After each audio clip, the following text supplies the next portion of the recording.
In the last class, we talked about different difference formulas with difference truncation error orders, order delta x square, and we said that you can derive other difference formulas using Taylor series expansions.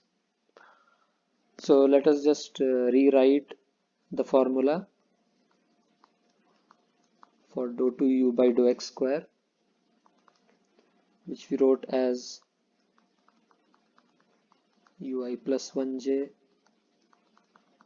to uij I minus 1j by delta x square, and this is not equal. Also, this is at point I comma j. This equality sign is not correct. We have to write some error here, which is of the order delta x square. This is what we said last time from the Taylor series expansion. Now let's say we want to write a mixed derivative. We want to write the difference formula. We want to discretize, in other words, a mixed derivative dou 2u by dou x dou y at point ij. This can be written as the derivative with respect to x of dou u by dou y, and this entire thing at point ij. Now we can discretize in the x direction. Dou u by dou y at I plus 1j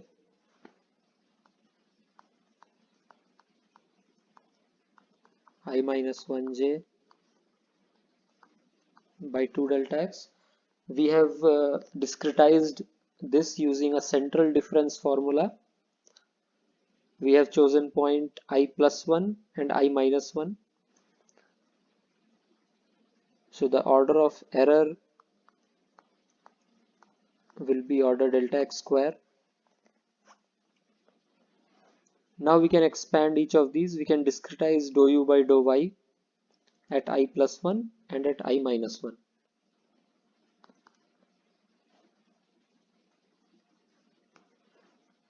This becomes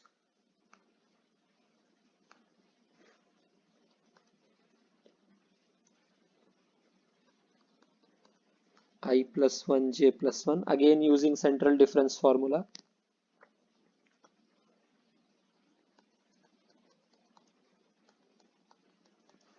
At point I plus 1, now we will discretize dou u by dou y. That means we have to go in y direction. This is a difference in y direction. So we have taken j plus 1 and j minus 1 for the central difference, and this I plus 1 remains fixed. Okay, this divided by 2 delta y minus, similarly at I minus 1, that is fixed. The x point is fixed, the x direction point. J plus 1 minus I minus 1, j minus 1 divided by 2 delta y, the whole thing divided by 2 delta x, and the order of error for this discretization, these two discretizations in y direction, the order is delta y square. So we can write the entire order of error as delta x square, delta y square. So finally we can write this j plus 1 I plus 1 j minus 1 I minus 1 j plus 1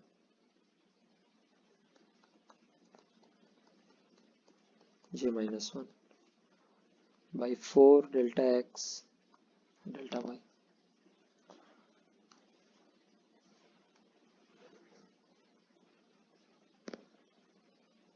If I draw a grid here like this, and we are calculating the derivative at point I comma j,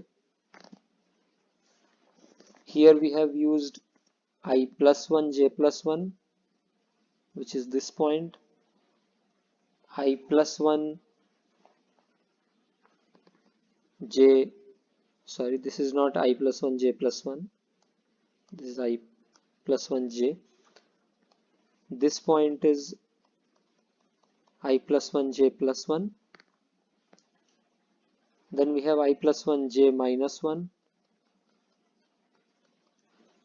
We have I minus 1 j plus 1.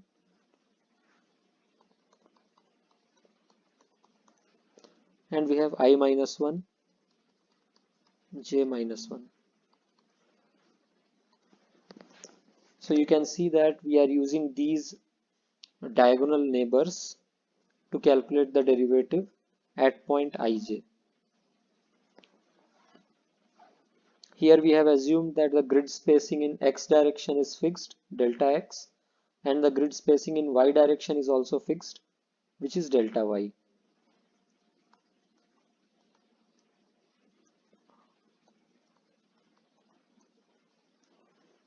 If delta x and delta y are equal, that is, if this is a square grid, then this will become 4 delta x square in the denominator.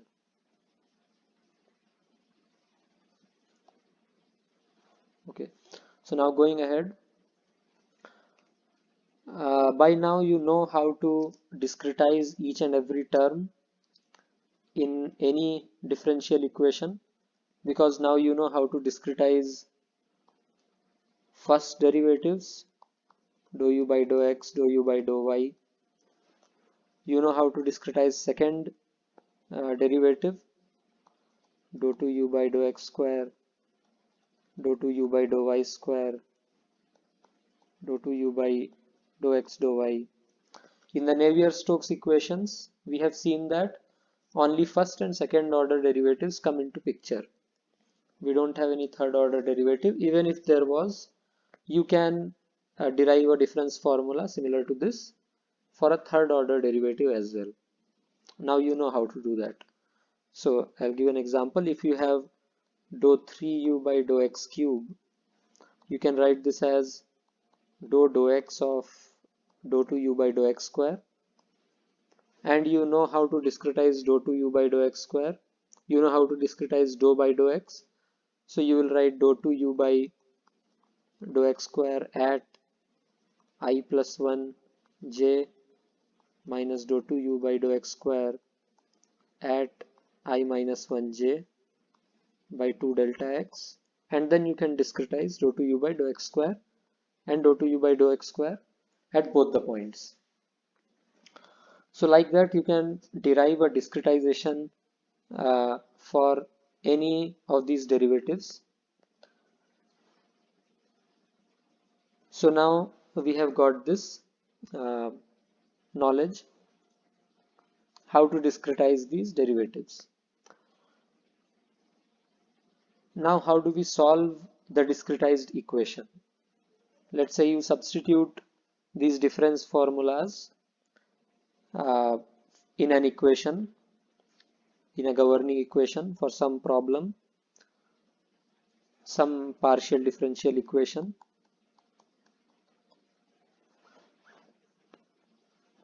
Now there is a need of some extra conditions known as boundary conditions and initial conditions, and also the type of the method that you use to solve a particular problem depends on the type of partial differential equation, or it depends on the type of the system of partial differential equations.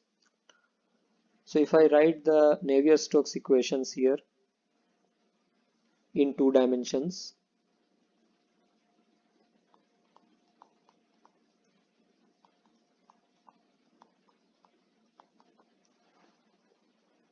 This is the continuity equation which comes from the mass conservation. The equation in the vector form is del dot u equal to 0, where u is the velocity vector plus vj in 2 dimensions. Let me write the x and y momentum equations also, which will complete the set of equations.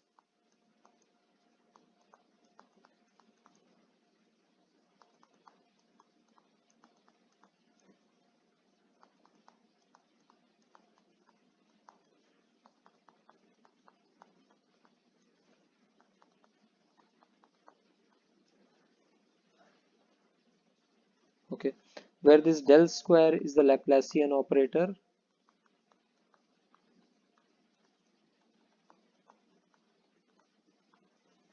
Is that okay? So this is in the x direction. Now in the y direction, we just replace those x velocities with y velocity, that is small v.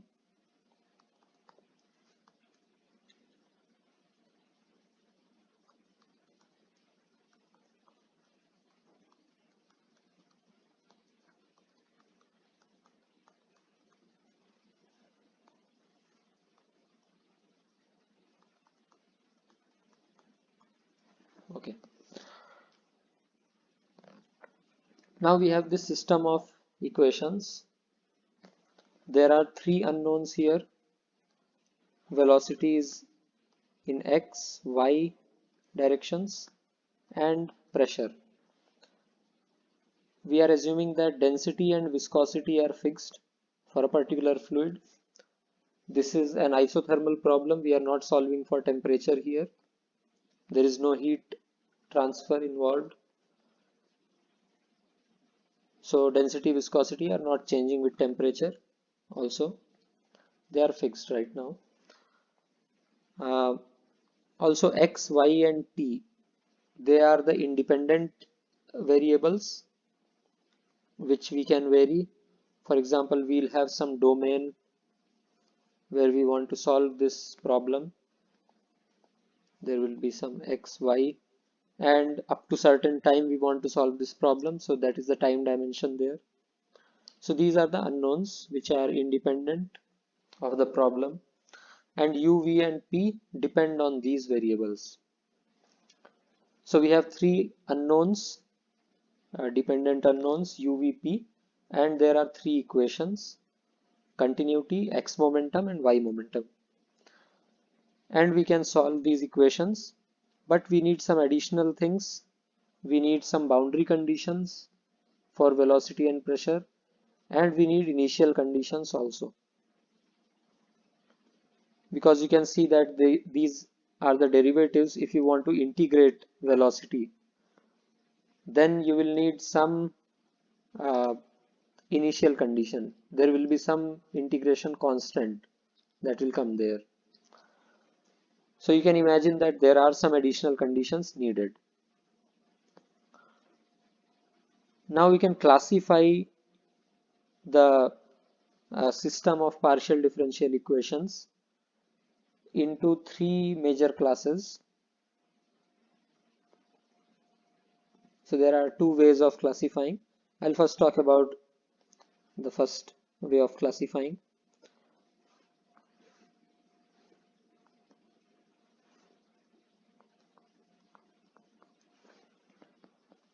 So one kind of the system of PDEs can be called boundary value problem, which means that we require boundary values for the dependent variables. Let me take an example of one single equation. I'll not consider a system of equations for this example. Let's say it is a temperature conduction problem, thermal conduction, or it can be a concentration diffusion problem. So let's say there is a dye, or there can be some water vapor held in dry air and then it diffuses in the air, or it can be temperature. Let's say a hot spot in some metal, and then the temperature diffuses through the metal. We can write the equation for diffusion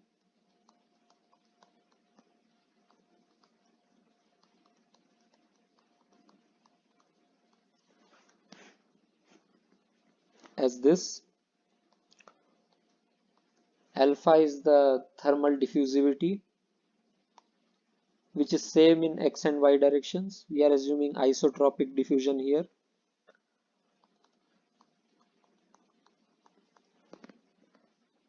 And with time it varies like this. Now if we are only interested in the steady state of this problem, let's say this is a metal bar. On one end the temperature is 100 in some units, Kelvin or degree Celsius, and on the other end the temperature is, let's say, 50.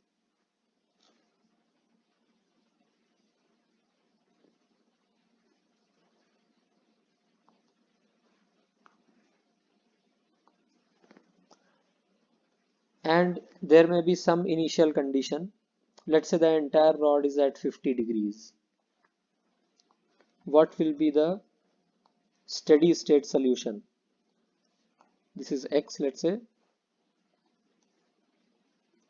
0 to L. L is the length of the rod. This is 100. Y-axis is temperature, and this is 50. What will be the steady state temperature profile?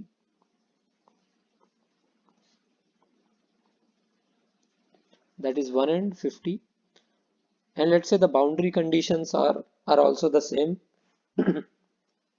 Temperature is 100 on one end, it is kept 100 on one end, and it is fixed at 50 on the other end. So you can imagine that after some time, when the steady state reaches, you will get a straight line, okay, for the temperature versus x graph. And this straight line is independent of the initial condition. If we are only interested in steady state, we can drop off this term here, okay, the time derivative term, and we can only solve for the left hand side equal to 0, because at steady state this is going to be equal to 0. There will be no change with time at steady state. Okay, so for this problem where this del square t is equal to 0, we require only the boundary conditions to solve this problem. For this one-dimensional problem of this rod, you have dou 2t by dou x square equal to 0 in one dimension. There is no y direction here. Now you can integrate this with respect to x, and you can convert this partial derivative into a total derivative. Because temperature depends only on x, there is no y direction. So you can write dt by dx is some constant, right? Only then the second derivative will go to 0 if dt by dx is a constant.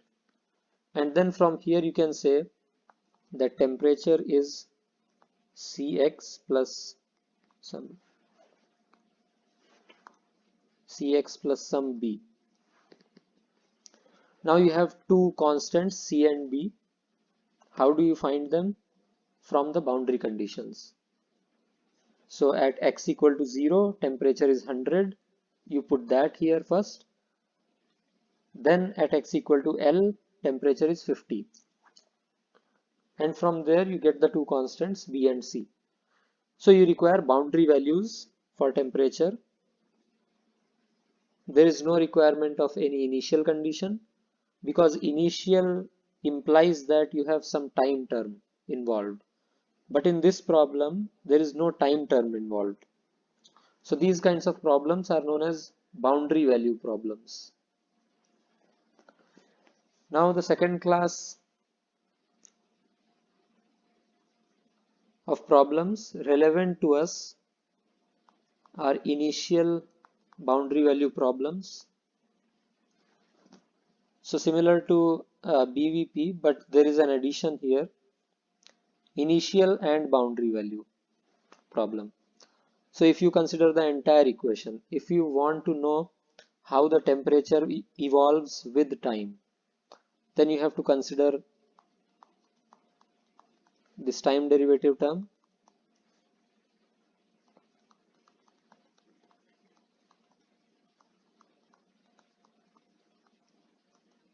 Okay. And now if you notice, uh, the problem now depends on the initial condition as well. The solution depends on that. When you integrate with respect to time, you will get some constant, and then you need to put some initial condition there to get that constant. Let me plot x versus temperature again. Let's say the boundary conditions are still 50 and 100. So one end is fixed at 100 degrees and the other end is fixed at 50 degrees in some units. Let's say the initial condition is that the entire rod is at 50 degrees.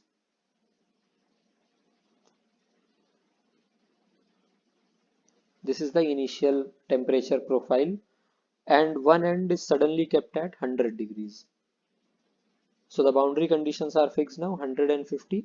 The initial condition is 50 degrees everywhere at time t equal to 0. Now after some time, um, let's say it is still unsteady, it has not reached the steady state, you will see a temperature profile something like this, and then after some time it will become like that, and ultimately it will reach the steady state, that is a straight line. Okay. In contrast to this,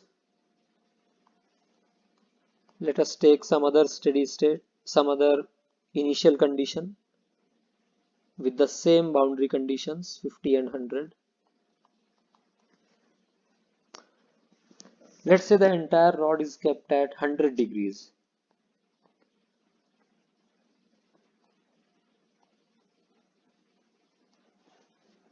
And suddenly the other end is kept at 50. So now the boundary conditions are 100 at one end, 50 at the other end. Now you will see that after some time,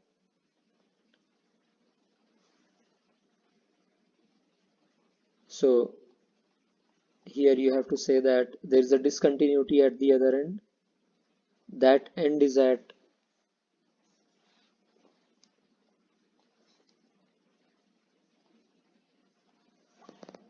50 degrees. Okay, that is the boundary condition. Now you will see that the temperature profile develops like this. The other end temperature suddenly falls to 50 and it diffuses to the nearmost points there, and slowly it tends towards the steady state, and at the steady state it becomes a straight line. So the steady state solution is same in all the cases for all initial conditions, but the intermediate solution, the unsteady solution, depends on the initial condition. So you require some initial condition to solve this problem. Okay. So this is initial boundary value problem. You can also have a third category called initial value problems, where there is no space involved.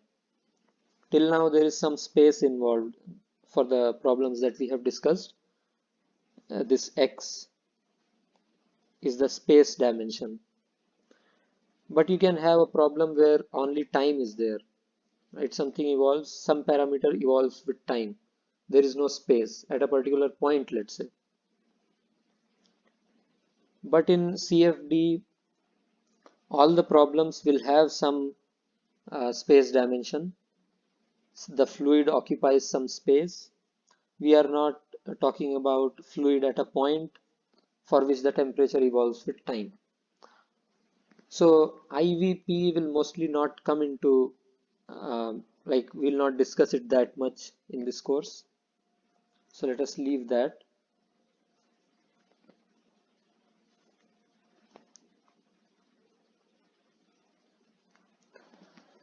Okay. Now another kind of classification is based on the characteristic lines. The equations can be classified into elliptic, parabolic, or hyperbolic type of equations. They are related to these boundary value, initial boundary value problems. This classification and that classification is related. So these boundary value problems can also be called as elliptic in nature. So this diffusion equation with no time term is elliptic in nature. What characteristic lines are? You can just imagine that the characteristic lines are the lines on the only the independent parameter plane along which the solution flows. So we'll not discuss this in very much detail here now. The IBVP can be classified into two: parabolic and hyperbolic type. As you can see in elliptic equations, there is no time term involved. There is no marching direction. Okay, everything happens at once in the domain. So there is diffusion. It doesn't depend on any time-like coordinate. Even when there is a pipe flow, let's say, you have this x direction and y direction. Here you have a flow. So there is some quantity that is marching in x direction. There can be temperature wave or velocity wave like this, which is marching in x direction. But in elliptic problems, there is no marching in any direction. So that is one main characteristic of elliptic equations or boundary value problems. In initial boundary value problems, there is a marching in time or in a certain direction, which is time-like coordinate. So the solution proceeds in a time-like coordinate.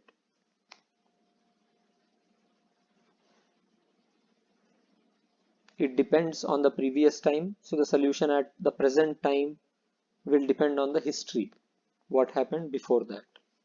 So that is one nature of these kinds of problems by which you can identify that it is IBVP.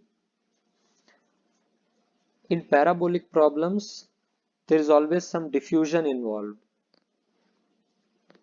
If you start out with a sharp gradient in temperature like this, in time what will happen is it will diffuse.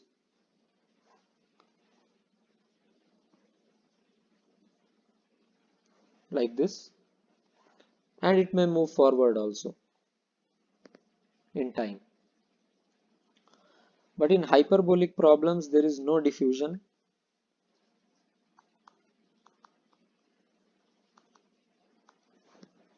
These are some key points we are discussing through which you can differentiate between these kinds of problems. You can identify which problem is which type.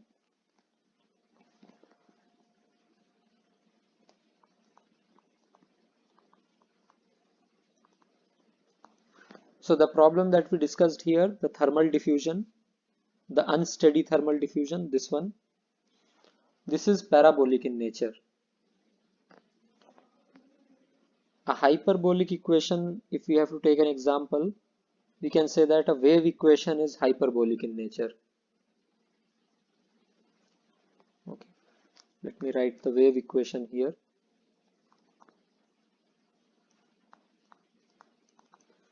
Which looks like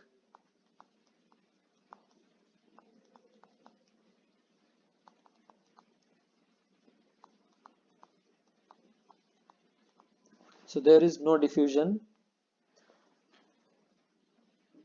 if you have a string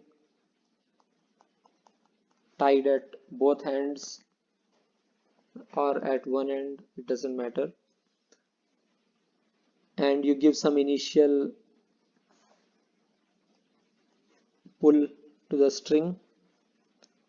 Let's say this vertical deformation of the string is y, which is a function of x and t, and then you release the string.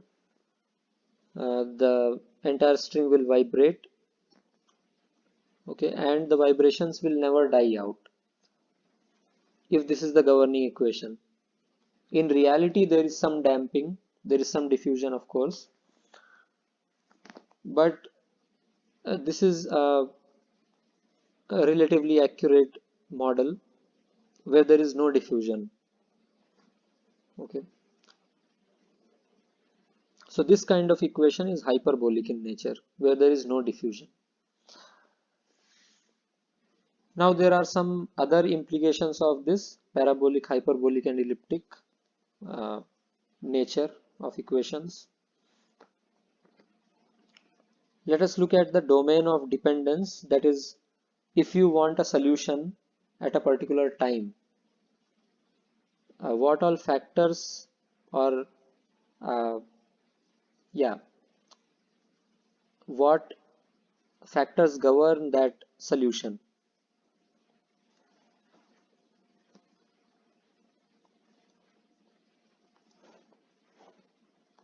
How does it depend on the history uh, in time, or how does it depend on the space dimension? So let me plot x here and time for parabolic equations at t equal to 0. As we noticed, we need to specify the initial condition, which is at t equal to 0 for all the space points. At all the space points from 0 to L, we need to specify what is temperature or any other variable. Here we have considered only single equations, but there can be a system of equations like Navier-Stokes equations. Okay. Now let's say we want to find out the temperature or any other unknown at some other time, t1, at some point P here, x1 t1. Okay, this is x1, let's say. Now what does the solution at point P depend on? For parabolic problems, you can actually mark a region here. It depends on all these data points. If there is a disturbance, if there is any source or sink in temperature at this point or at this point or any other point in this hatched region, then that will affect the solution at point P. Okay. For parabolic equations, the disturbances travel with some velocity, finite velocity, which is called the wave velocity. So it is a little different from this.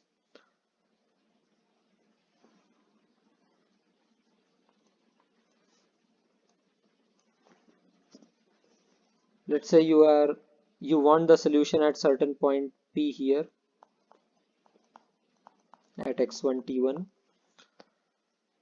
And if you remember, I talked about the characteristic lines, which we did not discuss in very much detail.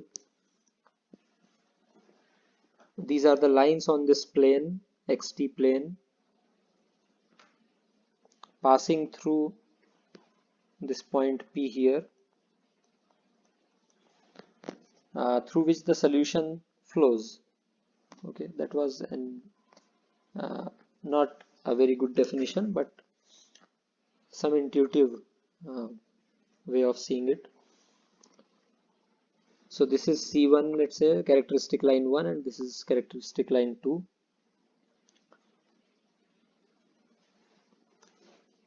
Where it cuts the boundary, let's say this is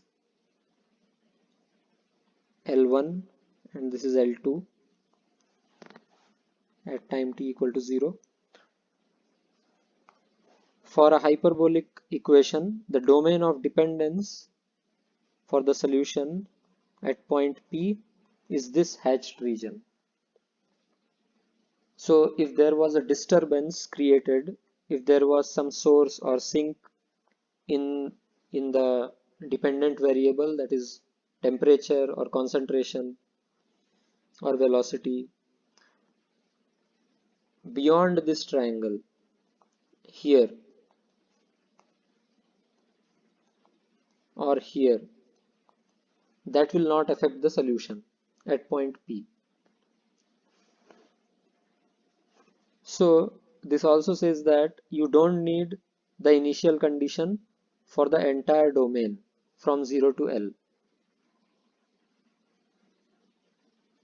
Okay, you need it only from L1 to L2. So intuitively, if you want to see this, let us go back to the string problem.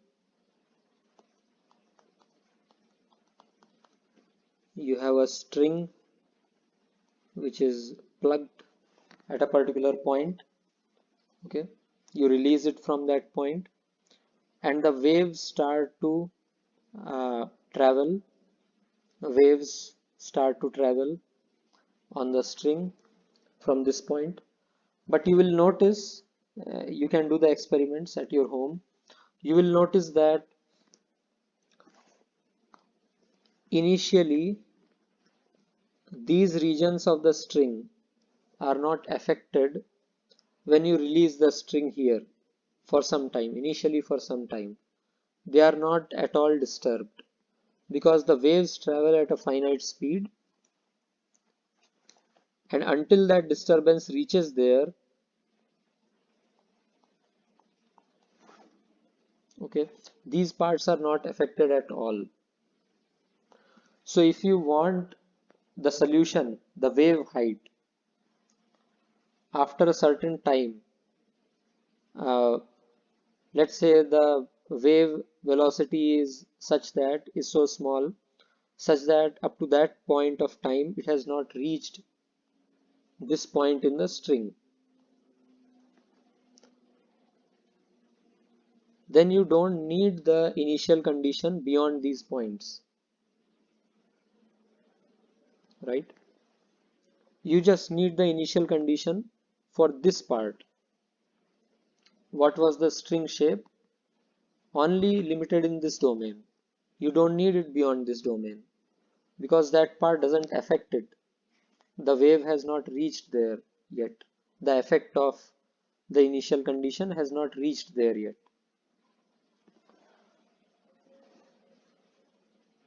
Okay, or the solution at these points, if you want, up to that point of time, the effect of wave, the effect of the initial condition in this region has not reached here yet in the second domain up to that point of time.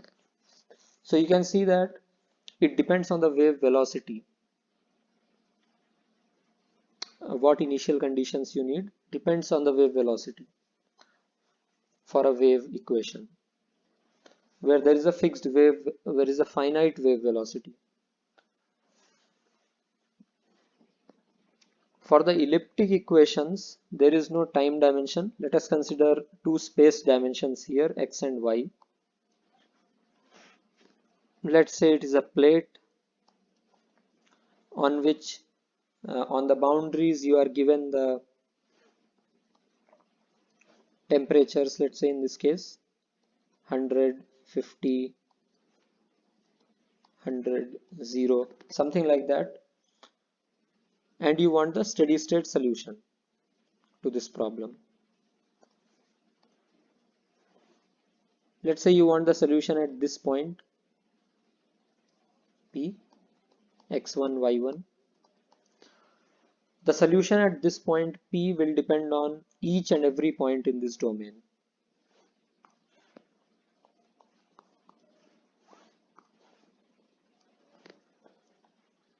Okay, that you can imagine. If there is a disturbance in temperature at any point in this domain, if you introduce, let's say, T equal to 1000 at this point, there is a source at this point, T equal to 1000, then that will affect this point, P x1, y1.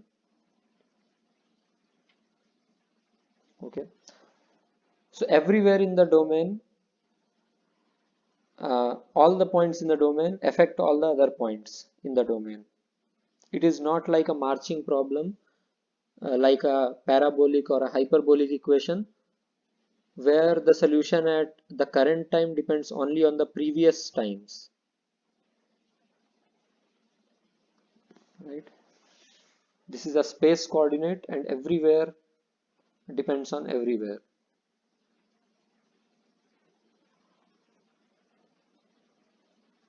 Okay.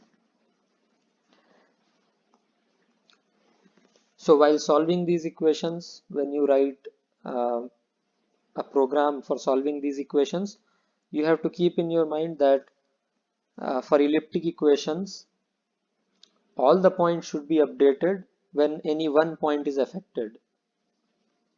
When you have a source or sink at any point, all the other points should be updated to account for that change. Whereas that is not so for parabolic and hyperbolic equations.